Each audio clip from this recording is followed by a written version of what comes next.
नमस्कार. ॲस्ट्रॉलॉजी सेशनमध्ये आपण पाहूयात ऋतूप्रमाणे एखाद्या व्यक्तीचा काय स्वभाव असू शकतो.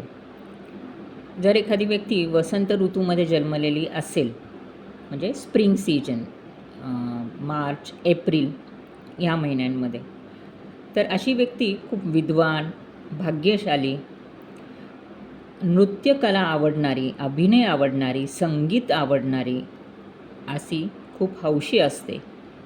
शिवाय ती खूप नम्रसुद्धा असते. ही व्यक्ती खूप दीर्घायुष्य होऊ शकते. एखादा लक्झरियस मॅन म्हणू शकतो आपण ह्यांना सगळ्या प्रकारचे सुखसोयी आवडतात. स्पेसिफिकली ह्यांना अत्तर, सुगंधी द्रव्यचे शौकीन असतात. या ऋतूच्या वेळी रवी ग्रह मेष किंवा वृषभ या राशीत असतो.